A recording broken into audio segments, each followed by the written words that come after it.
ಕೋಟಿ ಸಂಭಾವನೆ ಪಡೆದ ಕನ್ನಡದ ಮೊದಲ ಸ್ಟಾರ್ ನಟ ಯಾರು ಗೊತ್ತಾ? ಕನ್ನಡದಲ್ಲಿ ಮೊದಲು ಕೋಟಿ ಸಂಭಾವನೆ ಪಡೆದ ಹೀರೋ ಯಾರು? ಕೋಟಿ ಪಡೆಯೋ ಹೀರೋಗಳಲ್ಲಿ ಮೊದಲಿಗರು ಮತ್ತಾರು? ಈ ಇಂಟ್ರೆಸ್ಟಿಂಗ್ ಮಾಹಿತಿಯ ಒಂದು ಸ್ಟೋರಿ ಇಲ್ಲಿದೆ. ಕನ್ನಡದಲ್ಲಿ ಕೋಟಿ ಸಂಭಾವನೆ ಪಡೆಯೋ ಹೀರೋಗಳಿದ್ದಾರೆ. ಕೋಟಿ ಕೊಡುವ ನಿರ್ಮಾಪಕರು ಇದ್ದಾರೆ. ಬಹು ಕೋಟಿಗಳಲ್ಲಿಯೇ ಇದೀಗ ಕನ್ನಡ ಸಿನಿಮಾಗಳು ತಯಾರಾಗುತ್ತಿವೆ. ಬಹು ಭಾಷೆಯಲ್ಲೂ ಅಷ್ಟೇ ದೊಡ್ಡ ಮಟ್ಟದಲ್ಲಿ ರಿಲೀಸ್ ಆಗುತ್ತವೆ. ಆದರೆ ಮೊದಲ ಹಾಗೆ ಇರಲಿಲ್ಲ ನೋಡಿ. ಕೆಲವು ಕೋಟಿಗಳಲ್ಲಿ ಸಿನಿಮಾನೇ ಮುಗಿದು ಹೋಗುತ್ತಿದ್ದವು. ಹೀರೋಗಳ ಸಂಭಾವನೆ ಕೋಟಿ ಒಳಗೇನೆ ಇರುತ್ತಿದ್ದವು. ಆದರೆ ಕನ್ನಡದ ಒಬ್ಬ ಹೀರೋ ಮೊದಲ ಬಾರಿಗೆ ಕೋಟಿ ಸಂಭಾವನೆ ಪಡೆದರು. ಅಲ್ಲಿಂದ ಇತರ ಸ್ಟಾರ್ಗಳ ಮಹತ್ವ ಕೂಡ ಹೆಚ್ಚುತ್ತಲೇ ಬಂತು. ಆ ಹೀರೋ ಯಾರು?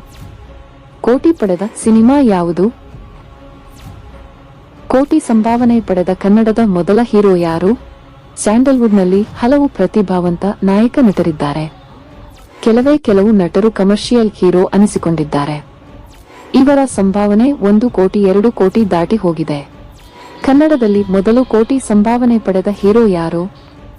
ಈ ಒಂದು ಕುತೂಹಲ ಸಹಜವಾಗಿಯೇ ಮೂಡುತ್ತಿದೆ. ಒಂದು ಕಾಲದಲ್ಲಿ ಸಿನಿ ಪತ್ರಕರ್ತರು ಆಗಿದ್ದ ಮುಂದೆ ಕಲಾವಿದರಾಗಿ ಡೈರೆಕ್ಟರ್ ಕೂಡ ಆಗಿರೋ ರಘುರಾಮ್ ಈ ಒಂದು ಮ್ಯಾಟರ್ ಮೇಲೆ ಬೆಳಕು ಚೆಲ್ಲಿದ್ದಾರೆ. ಕನ್ನಡದಲ್ಲಿ ಅನೇಕ ನಟರು ಇದ್ದಾರೆ. ಆದರೆ ಕೋಟಿ ಸಂಭಾವನೆ ಪಡೆದ ಮೊದಲ ಹೀರೋ ಇವರೇ ನೋಡಿ ಅಂತಲೇ ಹೇಳಿಕೊಂಡಿದ್ದಾರೆ. ಪವರ್ ಸ್ಟಾರ್ ಪುನೀತ್ ರಾಜ್ಕುಮಾರ್ ಕೋಟಿ ಪಡೆದ ಮೊದಲ hero. Power star Puneeth Rajkumar ಬಾಲ್ಯದಲ್ಲಿಯೇ ಸ್ಟಾರ್ ಆಗಿದ್ದವು. ಇವರ ಸ್ಟಾರ್ಡಮ್ ಬೀಟ್ ಮಾಡಲು ಯಾರಿಗೂ ಆಗಲೇ ಇಲ್ಲ ಬಿಡಿ.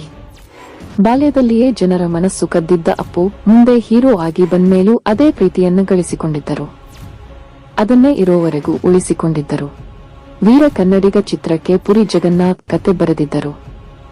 ಮೆಹರ್ ರಮೇಶ್ ಈ ಚಿತ್ರವನ್ನು ಡೈರೆಕ್ಟರ್ ಮಾಡಿದ್ದಾರೆ. ಕೆ.ಎಸ್. ರಾವ್ ಈ ಚಿತ್ರಕ್ಕೆ ದುಡ್ಡು ಹಾಕಿದ್ದರು. ಈ ಚಿತ್ರಕ್ಕೇನೆ ಪುನೀತ್ ರಾಜ್ಕುಮಾರ್ ಕೋಟಿ ಸಂಭಾವನೆಯನ್ನ ಪಡೆದಿದ್ದರು. ಈ ಮೂಲಕ ಕನ್ನಡದಲ್ಲಿ ಕೋಟಿ ಸಂಭಾವನೆ ಪಡೆದ ಮೊದಲ ಹೀರೋ ಅನ್ನೋ ಖ್ಯಾತಿನೂ ಬಂದಿತ್ತು. ಈ ರೀತಿ ಪವರ್ ಸ್ಟಾರ್ ಪುನೀತ್ ರಾಜ್ಕುಮಾರ್ ತಮ್ಮದೇ ಛಾಪುಗಳನ್ನು ಮೂಡಿಸಿದ್ದಾರೆ. ಗೊತ್ತಿರೋರು ಅವುಗಳನ್ನ ಆಗಾಗ ಹಂಚಿಕೊಳ್ತಾನೆ ಇರ್ತಾರೆ ಅಂತಲೂ ಹೇಳಬಹುದು.